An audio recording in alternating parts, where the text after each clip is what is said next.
ইনশাআল্লাহ আজকে আমি আপনাদের সাথে গুরুত্বপূর্ণ এমন একটা বিষয় নিয়ে আলাপ করতে যাচ্ছি।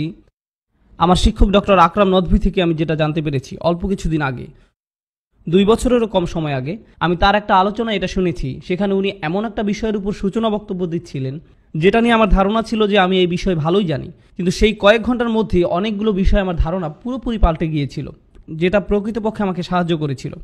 আমি মনে করেছিলাম আমি ধর্ম নিয়ে পড়ালেখা করছি এবং আল্লাহর বই বোঝার চেষ্টা করছি প্রায় 15 বছর, সেহেতু আমি কিছু তো জানি। কিন্তু আল্লাহ তার কিছু বান্দাকে বিভিন্ন বিষয় বোঝার এবং উপলব্ধি করার এমন ক্ষমতা দিয়েছেন যে তাদের ব্যাখ্যা শোনার পরে আপনার মনে হবে যে আমি কিছুই জানি না। তারা যদি কোনো সাধারণ বিষয় নিয়েও আলাপ করে যেটা আপনার মতে আপনি ভালোই জানেন, কিন্তু আলাপ শেষে সুবহানাল্লাহ আপনার মনে হবে এটা অসাধারণ ছিল। ইনশাআল্লাহ আমি আপনাদের সাথে এইরকম কিছু বিষয়ে সারমর্ম নিয়ে আলাপ করব যেগুলো আমার কাছে অনেক তাৎপর্যপূর্ণ মনে হয়েছে। পর্দায় আপনারা যা দেখতে পাচ্ছেন সেটা আমার চোখ নয়, এর মাধ্যমে এক অদ্ভুত প্রচেষ্টা করা হয়েছে আজকের বক্তব্যের আলোচ্য বিষয়টি আপনাদের নিকট সহজে উপস্থাপন করার জন্য। এখানে একদম ভিতরে একটা বৃত্ত, এর বাইরে আরও বড় আরও বড় আরও বড়, এই ছবিটা নিয়ে আমরা কথাও বলবো। মূলত আমাদের ধর্ম ইসলামের বৃহত্তর রূপটা এই ছবি দিয়ে বোঝার চেষ্টা করব। একদম কেন্দ্রে আমাদের ধর্মের মূল যেটা রয়েছে, মূলত আমাদের ধর্ম ইসলামের বৃহত্তর রূপটা এই ছবি দিয়ে বোঝার চেষ্টা করব। সেটাকে আমরা বলতে পারি আমাদের দ্বীনের উসুল, আমাদের ধর্মের নির্যাস তথা মূলনীতি, অর্থাৎ আমাদের ধর্মের অত্যাবশ্যকীয় নীতিমালাসমূহ। মোটের উপর আমাদের ধর্ম হচ্ছে একগুচ্ছ নীতিমালার সমাহার। এই একগুচ্ছ নীতিমালার সমাহার বিষয়টিকে আমরা এভাবে দেখতে পারি, এই সব নীতিমালা হচ্ছে সেটাই যা আল্লাহ একজন মানুষের কাছ থেকে চান। আল্লাহ একজন মানুষের কাছ থেকে কি চান, কি ধরনের গুণাবলী, কি ধরনের দৃষ্টিভঙ্গি, আবেগ, চিন্তা চেতনা, বিশ্বাস একজন মানুষের থাকা উচিত। আপনারা যদি জানতে চান এইসব অত্যাবশ্যকীয় উপাদান কি কি, আল্লাহ কোরআনে খুবই সুন্দর করে এগুলো বর্ণনা করেছেন। তিনি এটা করেছেন লাআল্লাকুম, এই শব্দটি ব্যবহার করে। লাআল্লাকুম যেমন বিভিন্ন বিষয় বর্ণনা করার পরে তিনি বলেন লাআল্লাকুম তাত্তাকুন, লাআল্লাকুম তাশকুরুন, লাআল্লাকুম তাযাক্কারুন, যাতে করে তোমরা মনে রাখো, যাতে করে তোমরা শুকরকারী হও, তোমরা তাকওয়া অর্জন করো, যাতে করে তোমরা চিন্তা করো। এই সবগুলোই হচ্ছে মৌলিক গুণাবলী যা একজন মানুষের থাকা উচিত। একজন মানুষের বিবেচনামূলক দৃষ্টিভঙ্গি থাকা উচিত, তার চিন্তাশীল হওয়া উচিত, তার সর্বদা আল্লাহকে স্মরণে রাখা উচিত, তার মধ্যে আল্লাহভীতি থাকতে হবে, তাকে আল্লাহর প্রতি শুকরগুজার হওয়া উচিত। লাআল্লাকুম তাশকুরুন, অর্থাৎ যাতে করে তোমরা শুকরকারী হতে পারো। বুঝতে পেরেছেন ব্যাপারটা? আল্লাহ যখনই লাআল্লাকুম বলেন এবং এই ধরনের কাজগুলো উল্লেখ করেন, এর মানে তিনি বুঝাতে চান যে এইগুলো হচ্ছে সেই সব গুণাবলী যেগুলোকে আমাদের আয়ত্ত করতে হবে। আমি তখনই আল্লাহর একজন সফল বান্দা হতে পারবো যখন নিজের জীবনে এইসব গুণাবলীর প্রতিফলন ঘটাতে পারবো। সবগুলোর তালিকা আপনাদের বলবো না, শুধু অল্প কয়েকটি গুণাবলী সম্পর্কে বারবার উল্লেখ করব। সুষ্ঠুভাবে চিন্তা করতে পারা, লাআল্লাকুম তাকিলুন, লাআল্লাকুম তাশকুরুন, তোমরা শুকরকারী হও, লাআল্লাকুম তাযাক্কারুন, যাতে করে তোমরা আল্লাহকে স্মরণ করো, লাআল্লাকুম তাত্তাকুন, যাতে করে তোমরা নিজেকে রক্ষা করতে পারো, বিপদ থেকে সতর্ক থাকতে পারো, এবং অবশ্যই লাআল্লাকুম তুফলিহুন, যাতে করে তোমরা পরকালে সফল হতে পারো। আল্লাহ প্রায় কোরআনে লাআল্লাকুম তুফলিহুন বলেছেন। এইগুলো হচ্ছে মৌলিক কিছু গুণাবলী। এসব ছাড়াও অর্থাৎ আল্লাহ মানুষের কাছে কি চান এই সম্পর্কে বর্ণনা করেছেন এই শব্দগুলোর মাধ্যমে। ইন্নাল্লাহা ইউহিব্বু অথবা ওয়াল্লাহু ইউহিব্বু, আল্লাহ মুত্তাকিনদের ভালোবাসেন, আল্লাহ মুহসিনিনদের ভালোবাসেন। এইভাবে আল্লাহ বিভিন্ন গুণাবলীর মানুষদেরকে ভালোবাসার কথা উল্লেখ করেছেন। এইগুলো হচ্ছে সেই সব গুণ যেগুলো আমাদের জীবনে নিয়ে আসতে হবে। এবং সবশেষে আল্লাহ বলেন ইন্নাল্লাহা মা, আল্লাহ সাথে আছেন। আল্লাহ প্রথমে বলছেন লাআল্লাকুম, এরপরে বলছেন আল্লাহু ইউহিব্বু, এবং এরপরে বলছেন ইন্নাল্লাহা মা, ইন্নাল্লাহা মা আল মুহসিনিন, আল্লাহ মুহসিনিনদের সাথে আছেন। নিশ্চয়ই আল্লাহ তাদের সঙ্গে আছেন যারা পরহেজগার এবং সৎকর্ম করে। এইগুলোই হচ্ছে আমাদের দ্বীনের উসুল। মূলত এগুলোই হচ্ছে আমাদের ধর্মের নির্যাস। আমার মতে এগুলো হচ্ছে আমাদের ধর্মের মূলনীতি বা মৌলিক নীতি। মূলনীতি বা মৌলিক নীতি আল্লাহ কোরআনে সরাসরি এসব ব্যাপারে উল্লেখ করেছেন। আশা করি বিষয়টা আপনাদের কাছে পরিষ্কার হয়েছে। এখন কথা হচ্ছে এই যে মূলনীতি, এটা কিন্তু দেখা যায় না, এটা হচ্ছে একটা ধারণা। শুকরকারী হওয়া এর মানে কি? তাকওয়া অর্জন করতে হবে। আমি তাকওয়া বিষয়ে অনেক লেকচার শুনেছি, তাকওয়া বাড়াতে হবে, তাকওয়া বাড়াতে হবে। তাকওয়া কি কিনতে পাওয়া যাবে? বা আমি কি এমন কিছু খেতে পারি যেটা আমার তাকওয়াকে বাড়াবে? আমি কিভাবে বুঝবো যে আমার তাকওয়া কম বা বেশি? একইভাবে আমার ঈমান বাড়াতে হবে, তাওয়াক্কুল বাড়াতে হবে। এই সবই হচ্ছে বিমূর্ত ধারণা। আমরা কিভাবে এইসব বিষয়কে আমাদের প্রাত্যহিক জীবনে নিয়ে আসব, কিভাবে আমরা এই কাজ করব, সেটাই হচ্ছে পরবর্তী বৃত্তটি। দ্বিতীয় বৃত্তটি হচ্ছে মৌলিক বাধ্যবাধকতা। দ্বিতীয় বৃত্তটি হচ্ছে মৌলিক বাধ্যবাধকতা, মূল করণীয় এবং মূল বর্জনীয় কাজসমূহ। মূল করণীয় এবং মূল বর্জনীয় কাজসমূহ। উদাহরণস্বরূপ, আমরা সবাই জানি যে আমাদের ধর্মের 5টি মূল স্তম্ভ আছে। সালাতের মধ্যে একটি। সালাত হচ্ছে মৌলিক করণীয়, কিন্তু প্রকৃতপক্ষে এই বাধ্যবাধকতার মাধ্যমে ইসলামের অত্যাবশ্যকীয় মূলনীতির একটি পূরণ করা যায়। এমনকি আল্লাহ আমাদেরকে যেসব মৌলিক বাধ্যবাধকতা সেট করে দিয়েছেন, এসবের উদ্দেশ্য হচ্ছে মূলনীতিগুলোকে সুদৃঢ় করা। যেমন ধরুন, আল্লাহ বলছেন আকিমুস সালাতা লিজিক্রি, সালাত প্রতিষ্ঠা করো যাতে করে তোমরা আমাকে স্মরণ করতে পারো। আল্লাহকে স্মরণ করা কি একটি মৌলিক নীতি নয়? অবশ্যই। আল্লাহর স্মরণকে আমরা কিভাবে আমাদের প্রাত্যহিক জীবনে নিয়ে আসবো, এমন কি উপায় আমরা এটা করতে পারি যা আল্লাহকে সন্তুষ্ট করবে? এমনটি করার সবচেয়ে ভালো উপায় হচ্ছে সালাত।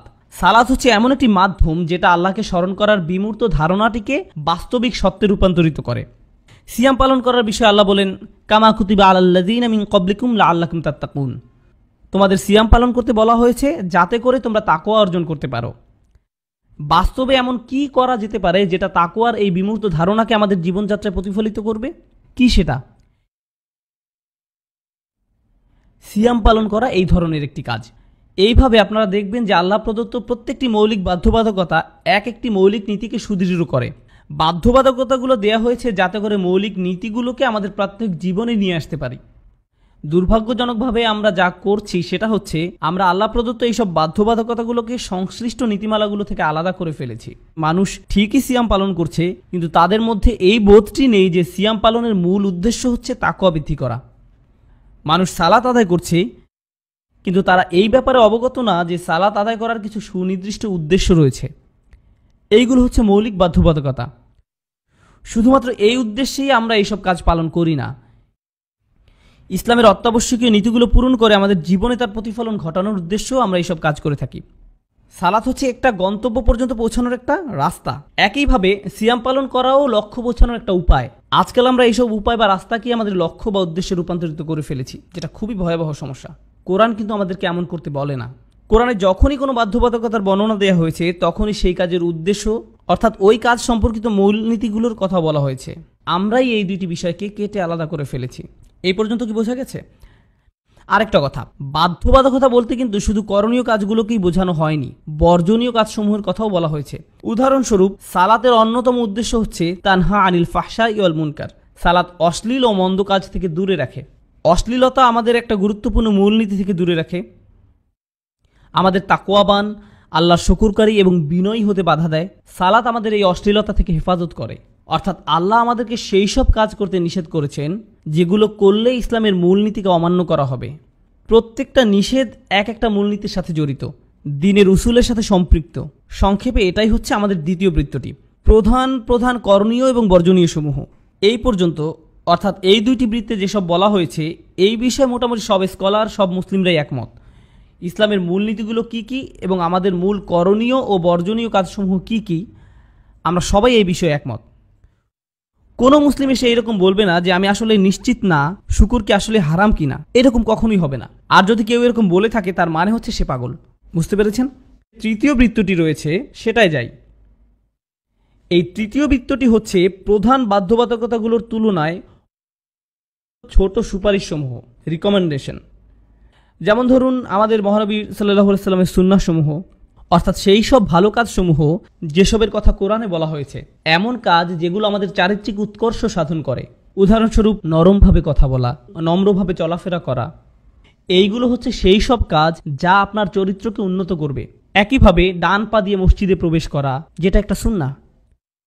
অথবা ধরুন, ডান হাত দিয়ে খাওয়া। এইসব ছোট ছোট কাজগুলো আমাদের চরিত্রের বিকাশ ঘটায়।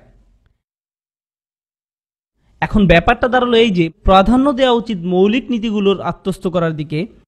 সেটা সঠিকভাবে করার জন্য তাকে নজর দিতে হবে প্রধান প্রধান বাধ্যবাধকতার দিকে। যদি সে এই প্রধান বাধ্যবাধকতাগুলো ঠিকভাবে মেনে চলতে পারে, তাহলে তার পরবর্তী চেষ্টা হওয়া উচিত ছোট ছোট সুপারিশগুলো পালনের মাধ্যমে আরও সৌন্দর্যমণ্ডিত করা। উদাহরণস্বরূপ, সালাত হচ্ছে একটা প্রধান কাজ। সালাতের পরে জিকির করাটা কি? এটা হচ্ছে উৎকর্ষ সাধন। একইভাবে সালাতের পরে দোয়া করাটা একটা উৎকর্ষ সাধন, অর্থাৎ আপনি ইতোমধ্যে প্রধান কাজটি করে ফেলেছেন। এই যে ছোট ছোট ভালো কাজ করার মাধ্যমে উৎকর্ষ সাধন করার যে ধারণা, এটা নিয়েও কার মধ্যে তেমন কোনো ভেদাভেদ নেই। কিয়ামুল লাইল একটা ভালো কাজ, তাহাজ্জুদের সালাত আদায় করা একটা ভালো কাজ, ফরজ সিয়ামের অতিরিক্ত সিয়াম পালন করা ভালো কাজ, ভ্রমণ কিংবা ঘরে প্রবেশের সময় দোয়া পড়া ইত্যাদি। দোয়া না পড়ে ঘরে প্রবেশ করা হারাম নয়, অর্থাৎ দোয়া না পড়ে ভ্রমণ করাটাও হারাম নয়, কিন্তু এমন করাটা ভালো। এটা আপনার দিনের উৎকর্ষ সাধন করে, এইসব জিনিস আপনার জীবনকে উন্নত করে।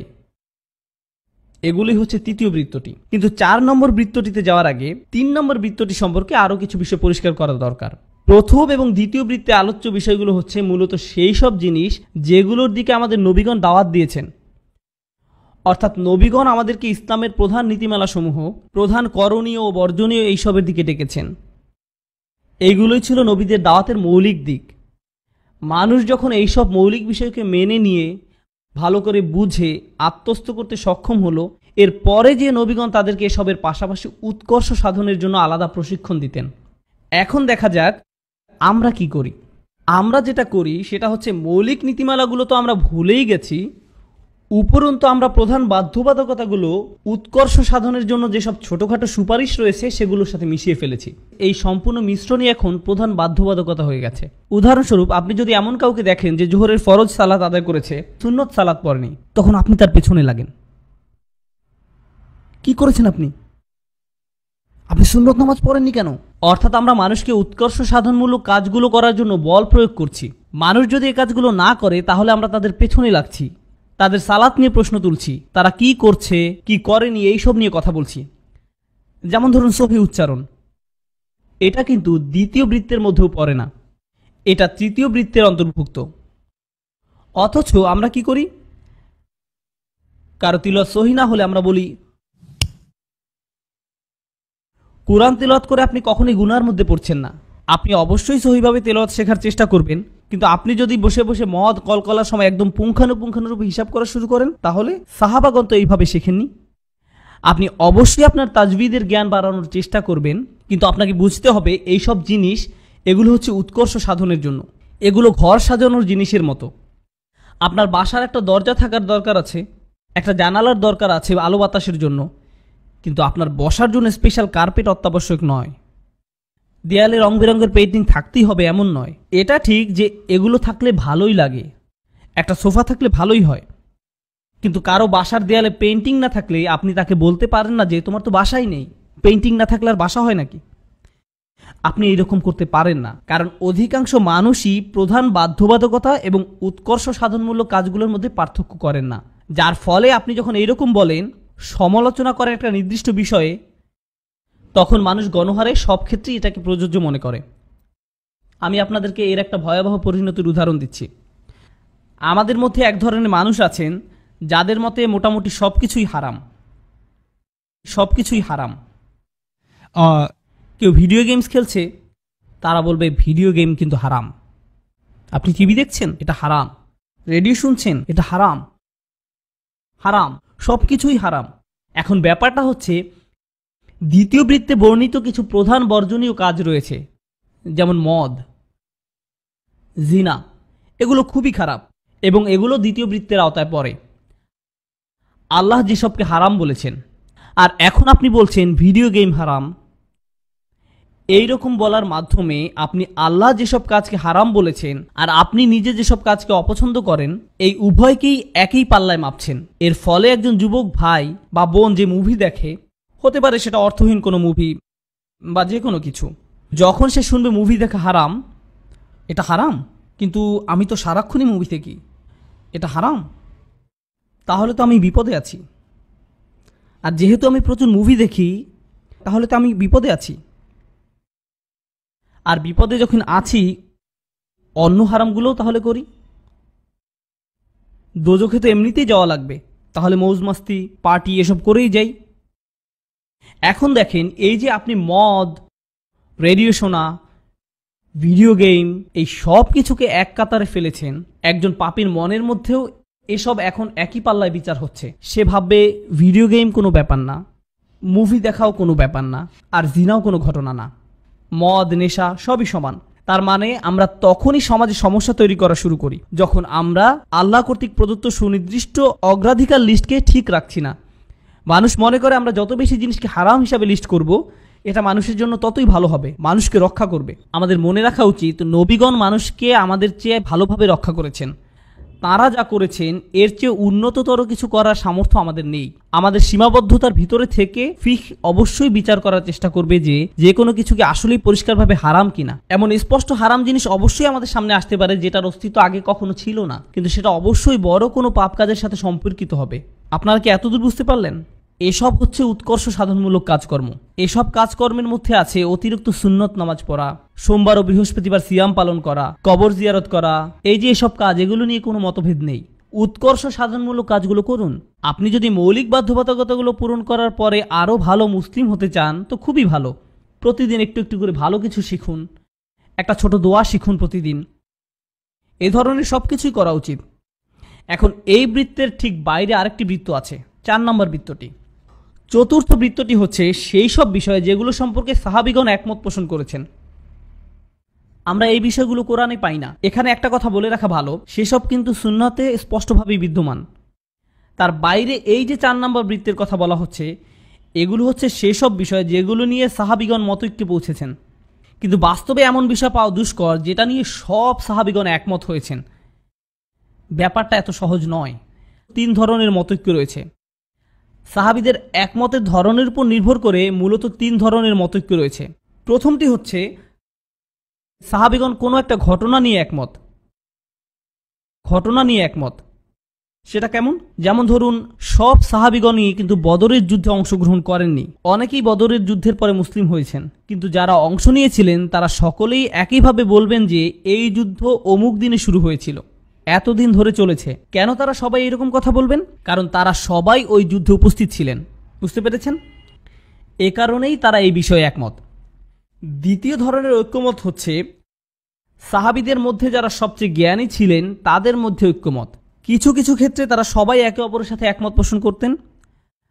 যেমন ধরুন, ইবনে আব্বাস রাদিয়াল্লাহু তাআলা আনহু, তিনি একজন জ্ঞানী সাহাবী ছিলেন। এমন অনেক সাহাবীও ছিলেন যারা এমনকি একটা সূরাও পারতেন না, তারা সদ্য মুসলিম ছিলেন। এখনকার সময় যারা ধর্মান্তরিত হয়ে নতুন মুসলিম হচ্ছেন তাদের মতো। কিন্তু তাদের ঐক্যমত এই দ্বিতীয় ধরনের ঐক্যমতের ভিতরে পড়ে না। এটা হচ্ছে সেই ধরনের ঐক্যমত যেখানে কোনো বিষয়ে সবচেয়ে জ্ঞানী সাহাবীগণ একমত হয়েছেন। তাহলে প্রথমটা কি ছিল? ওই ধরনের ঐক্যমত যেখানে সাহাবীগণ কোনো একটা ঘটনা নিয়ে একমত পোষণ করেছেন। দ্বিতীয়টা হচ্ছে সেই ঐক্যমত যেখানে সাহাবীদের মধ্যে যারা জ্ঞানী তারা কোনো বিষয়ে একমত হয়েছেন। তৃতীয়টি হচ্ছে সাহাবীদের মধ্যে যারা শাসক তাদের মধ্যকার ঐক্যমত। যেমন ধরুন, ওমর রাদিয়াল্লাহু তাআলা আনহু এবং তার উপদেষ্টা মণ্ডলী, তারা ঐক্যমত। সেটা হচ্ছে এই তৃতীয় ধরনের ঐক্যমত।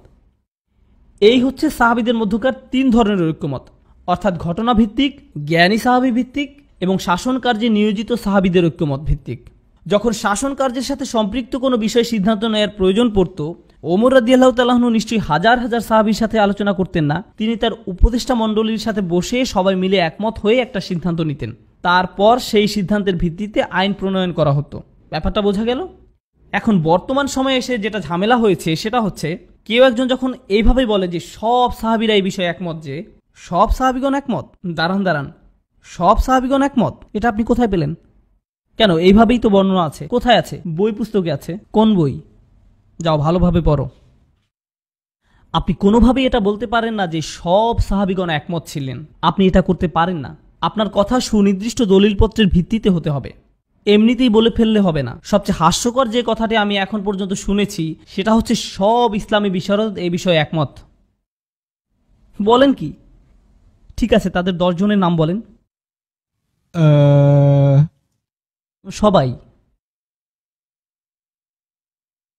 আপনি যদি তাফসীর পড়েন তাহলে এমন একটি বিষয় পাবেন না যে বিষয়ে সব স্কলার একমত হয়েছেন। এটা হাস্যকর কথা। আমি বিভিন্ন তাফসীর পড়ি, কুরতুবী, তাবারি, জালালাইন, তাফসীর ইবনে কাসির, ইবনে আশুর।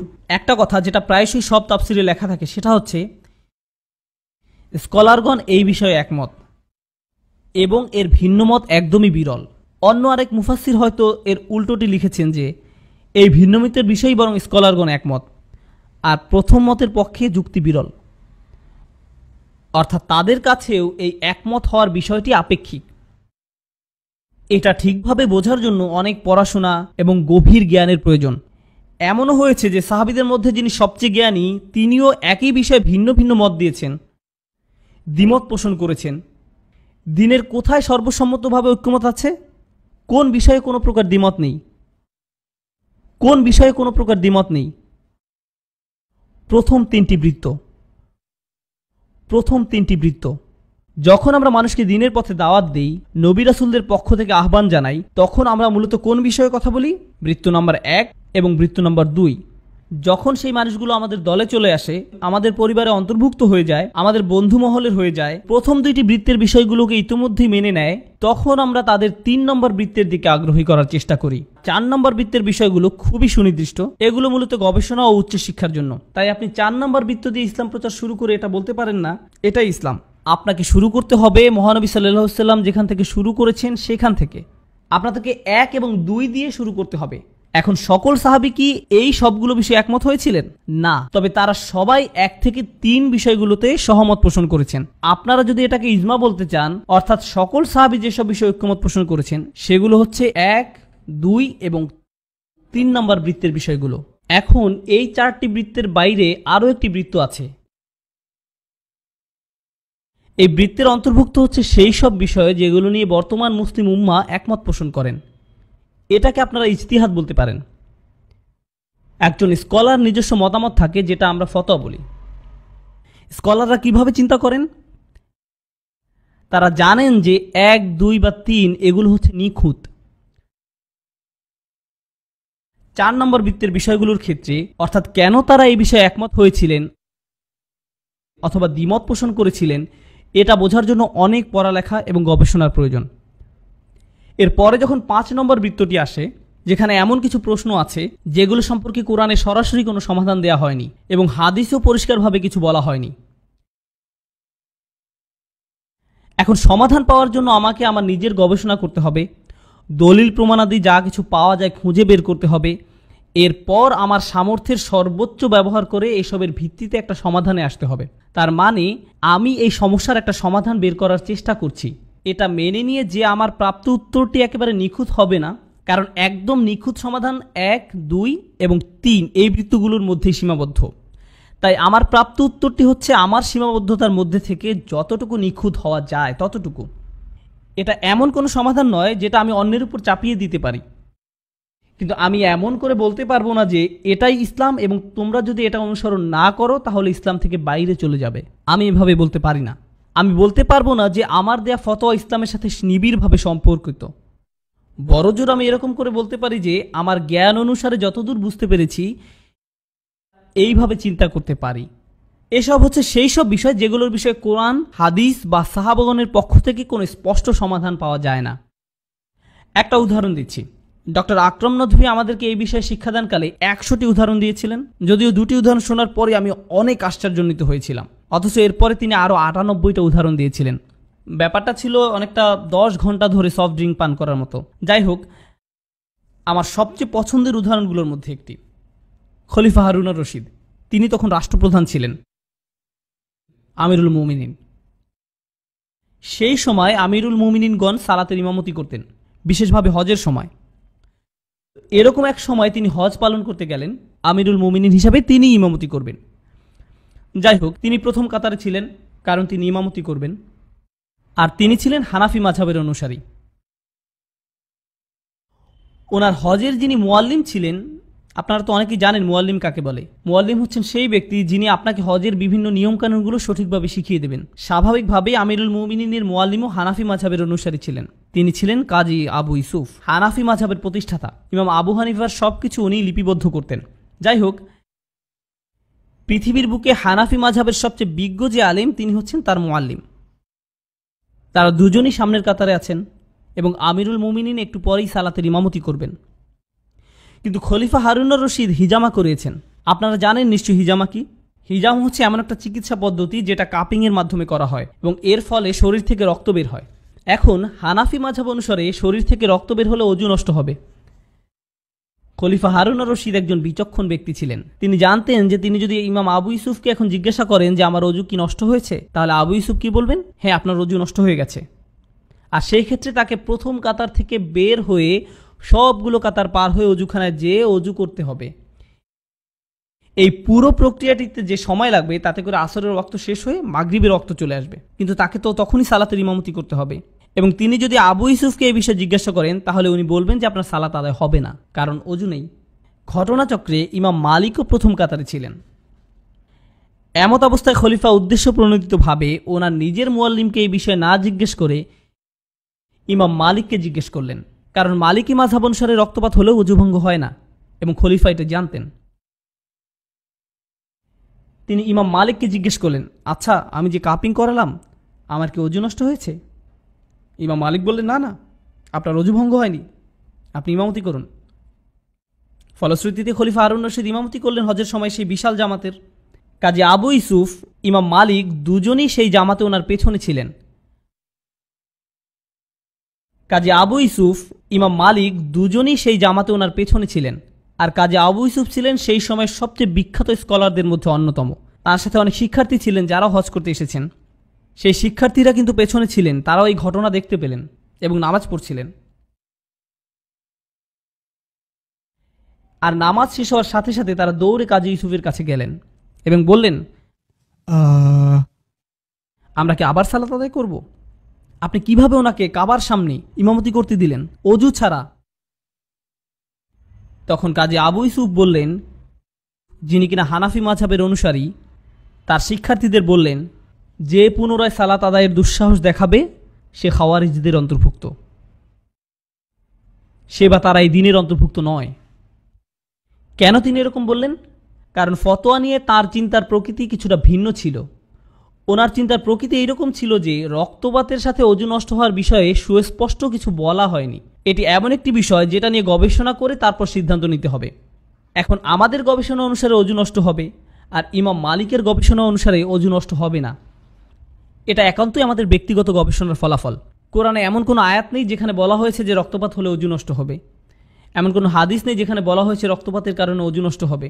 তাই আমরা কেউ এই নিয়ে বিতর্ক করতে পারি না যে আমার প্রাপ্ত ফলাফলটি সঠিক, কারণ এটা একান্তই আমার সীমিত জ্ঞানের মাধ্যমে অর্জিত ব্যক্তিগত মতামত, যার ফলে আমি কিন্তু এটাও জানি না যে আমি সঠিক কিনা আর উনি ভুল কিনা। আর এটা নিয়ে তর্ক করতে গিয়ে আমি যে মূলনীতি জানি তা হচ্ছে ঐক্য হচ্ছে গুরুত্বপূর্ণ মূলনীতি। ইন্নামাল মুমিনুনা ইখওয়া ইউসিরুনা আলা আনফুসিহিম ওয়ালাউ কানা বিহিম খাসাসা। নিজের ফতোয়ার প্রতি অনড় থাকতে যে আমি এই মূলনীতিকে অমান্য করতে রাজি নই। এরকম ছিল তাদের চিন্তাভাবনা। এভাবেই ওনারা বিষয়গুলো নিয়ে ভাবতেন। আপনি যদি ফিকাহ নিয়ে পড়াশোনা করেন, আমি কিন্তু ফিকাহ শিক্ষার্থী নই, যদি হতামও সেটা কিন্তু আপনাদের বলতাম না। ফিকার কিতাব পড়লে দেখবেন সেখানে কেউ যখন অন্য আরেকজনের সাথে দ্বিমত পোষণ করেন তখন শুরুতে তিনি যার সঙ্গে দ্বিমত পোষণ করেছেন তার জন্য দোয়া করে এক পৃষ্ঠা লেখেন, এরপরে বিস্তারিত ব্যাখ্যা করেন যে কেন তিনি একমত নন। একইভাবে অপরজন যখন এর উত্তর দিবেন তখন তিনিও এইভাবে বলেন যে আপনার দোয়ার জন্য ধন্যবাদ এবং আপনার জন্য নিম্মুক্ত দোয়া রইল। যদিও তারা যে সবসময় একে অপরের সাথে এরূপ ব্যবহার করেন এমন কিন্তু নয়, মাঝে মাঝে তাদের লেখার মধ্যে অন্যের প্রতি বিরূপ প্রকৃতির মনোভাবও লক্ষ্য করা যায়। যাই হোক, বর্তমান সময়ে ইসলামের যে রূপ সেটা বোঝার জন্য এই বৃত্তগুলো সম্পর্কে পরিষ্কার ধারণা থাকা দরকার। বৃত্তগুলোর কথা মাথায় রেখে আমরা যদি চিন্তা করি যে আমাদের কোন বিষয়টাকে অগ্রাধিকার দেওয়া উচিত, কোনটি সবার প্রথমে গণ্য হবে, মূলনীতিসমূহ স্বচ্ছতা, ন্যায় বিচার, আল্লাহভীতি, সত্যতা, সত্যবাদিতা, এগুলো হচ্ছে সবার আগে আসবে। এই মূলনীতিগুলো আমরা কিভাবে শিখি? অত্যাবশ্যকীয় বাধ্যবাধকতাগুলো পালন করার মাধ্যমে এই মূলনীতিগুলো আমাদের মধ্যে দৃঢ় হয়। আর কোন জিনিসটা এই মূলনীতিগুলোকে পরিবর্তন করে, উন্নত করে? তৃতীয় বৃত্তটি। এখন যেটা দেখা যায় বর্তমান সময়ে ইসলাম সম্পর্কিত আমাদের বেশিরভাগ জিজ্ঞাসাই প্রথম তিনটি বৃত্ত থেকে দূরে। আমাদের জিজ্ঞাসাগুলো হলো পঞ্চম বৃত্তের মধ্যে চলে গেছে। মূলনীতিগুলো ছিটে ফোটাও যেখানে নেই। কোরআনে আল্লাহ যেসব মানুষের বর্ণনা দিয়েছেন যারা পবিত্র থাকতে ভালোবাসে, আমরা যখন হজে যাই, হজ হচ্ছে একটা মৌলিক বাধ্যবাধকতা। হজ পালনের মাধ্যমে আমাদের ভিতরে এই সব গুণাবলী সুদৃঢ় হওয়ার কথা। তাকওয়া, শকর, আল্লাহভীতি, সততা, ন্যায় বিচার, এই সব কিছুই। এখন ইব্রাহিম আলাইহিসসালামের সময় থেকে প্রচলিত রীতিনীতি অনুসারে আপনি যখন কাবার সামনে দাঁড়িয়ে কালো পাথরটিকে ধরার চেষ্টা করেন, তখন দেখবেন আশেপাশের মানুষজন আপনার মুখে তাদের কনুইয়ের গুঁতা দিচ্ছে, আপনাকে ঠেলে সরিয়ে সামনে যাওয়ার চেষ্টা করছে। এমনও দেখবেন যে কেউ একজন তার সামনের 5-6 জন মানুষের উপর দিয়ে উঠে যেয়ে সেই হাজরে আসওয়াদ ধরার জন্য মরিয়া হয়ে চেষ্টা করছে, যেন তার অনেক মূল্যবান কিছু চাওয়ার আছে, দোয়া করতে হবে। কিন্তু এরকম উতলা হয়ে যুদ্ধ করে হজরত আসওয়াদের কাছে পৌঁছানোর পরে একমাত্র যে দোয়াটি তার করা উচিত সেটা হচ্ছে, আমি এইমাত্র যেসব গুনাহ করে এই পর্যন্ত আসলাম তার জন্য আমাকে ক্ষমা করে দাও। অর্থাৎ দেখা যাচ্ছে যে আমরা রীতিনীতিগুলো ঠিকই মেনে চলছি, কিন্তু তার মধ্যে মূলনীতিগুলোর কোনো উপস্থিতি নেই। মুজদালিফায় যখন আপনারা যাবেন, মুজদালিফা হচ্ছে পবিত্র স্থান, খুবই পবিত্র স্থান। এটা এমন এক জায়গা যেখানে আপনি সারা রাত আল্লাহর কাছে দোয়া করে কাটানোর কথা, আল্লাহর স্মরণে রাত পার করার কথা। কিন্তু সকালে আপনি যখন সেখান থেকে রওনা দিবেন, আপনি এমনকি 2 কদম সামনে যেতে পারবেন না। আপনি চিন্তায় পড়ে যাবেন, আপনি কি একটা পবিত্র জায়গায় আছেন নাকি একটা আস্তাকুরের মাঝখানে দাঁড়িয়ে আছেন। আপনি নিচে তাকিয়ে মাটি দেখতে পাবেন না, শুধু দেখবেন ডায়পার, পানির বোতল, কোকাকোলার বোতল, টিস্যু পেপার। আপনারা কেউ দেখেছেন? এবং আমি এসব দেখে কান্না করেছি। এমন কেন হয় আপনারা কি জানেন? মূলনীতির কোনো ধারি না আমরা।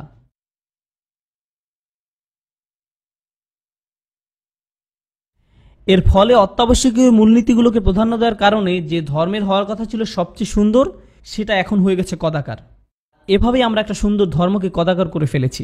বনি ইসরাইলরা যেভাবে করেছিল, তারা আল্লাহর দেয়া সুন্দর ধর্ম থেকে মূল জিনিসগুলোকে বাদ দিয়ে শুধুমাত্র রীতিনীতিগুলোকেই গ্রহণ করেছিল।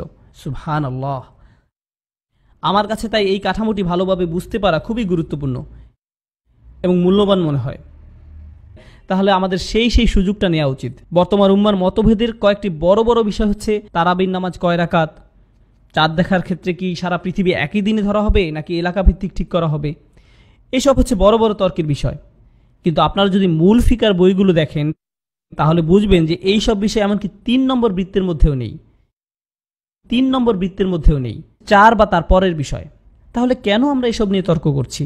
যেসব বিষয় আমাদেরকে সংঘবদ্ধ করে, সেগুলো যেসব বিষয় আমাদের মধ্যে বিভক্তি ঘটায় তার চেয়ে অনেক বেশি শক্তিশালী। কিন্তু আমরা যখন সেসব বিষয় থেকে আমাদের দৃষ্টি সরিয়ে নেই, তখন বিভক্তি সৃষ্টি করার বিষয়গুলোই আমাদের চোখের সামনে ভেসে আসে। এমনকি এখনকার দিনেও একজন মুসলিম যখন আরেকজন মুসলিমকে দেখে, তখন মনে মনে চিন্তা করে, সে কি শাফি নাকি মালিকি, সে কি আমার মতো? কিছু কিছু মানুষ আমাকে এসে বলে যে তারা পাকিস্তানি, তাই তারা আমাকে পছন্দ করে, কারণ আমিও পাকিস্তানের। আমি তখন বলি যে ও আচ্ছা, তাই আমিও আপনাকে ভালোবাসি। এরপরে তারা বলে, আপনি তো হানাফি, তাই না? আমি বলি, আমি হানাফি হলেও আপনাকে বলবো না। কেন বলবেন না? আমি আপনাকে বলতে চাই না, কারণ আপনার তো এটা নিয়ে চিন্তাই করা উচিত নয়। আপনার তো শুধুমাত্র এইটুকুই চিন্তা করা উচিত যে সে কি মুসলিম নাকি মুসলিম না, ব্যাস এইটুকুই যথেষ্ট। যাই হোক, এটি হচ্ছে তার সাথে আমার প্রথম ক্লাস, যেটা আমার কাছে খুবই লাভজনক মনে হয়েছে। আমি আপনাদেরকে এখন সেটাই বলবো যেটা উনি একদম শুরুতে বলেছিলেন, আর এটাই হবে আজকের আলাপের শেষ বিষয়। এটা আমার শোনার সবচেয়ে চমকপ্রদ বিষয়গুলোর মধ্যে অন্যতম। আল্লাহ মোট কতজন নবী রাসূল প্রেরণ করেছেন? 1,24,000। পৃথিবীতে সবচেয়ে গুরুত্বপূর্ণ হচ্ছেন কারা? নবী রাসূলগণ। এই বিষয়ে তো আমরা সবাই একমত। মানব জাতির জন্য সর্বোত্তম শিক্ষক কারা ছিলেন? এই 1,24,000 নবী রাসূলগণ হচ্ছেন সমগ্র মানব জাতির জন্য প্রেরিত সর্বোত্তম শিক্ষক। সবাই একমত? ঠিক আছে, তাদের নাম বলুন এবার। কি হলো? তারা সবচেয়ে গুরুত্বপূর্ণ ব্যক্তিবর্গ, আপনাদের তো তাদের নাম জানা উচিত ছিল। আল্লাহ তো তাদের সবার নাম বলেননি, আল্লাহ শুধুমাত্র 25 জনের নাম উল্লেখ করেছেন। তার মানে কি অল্প কয়েকজনের নাম বাদ পড়েছে?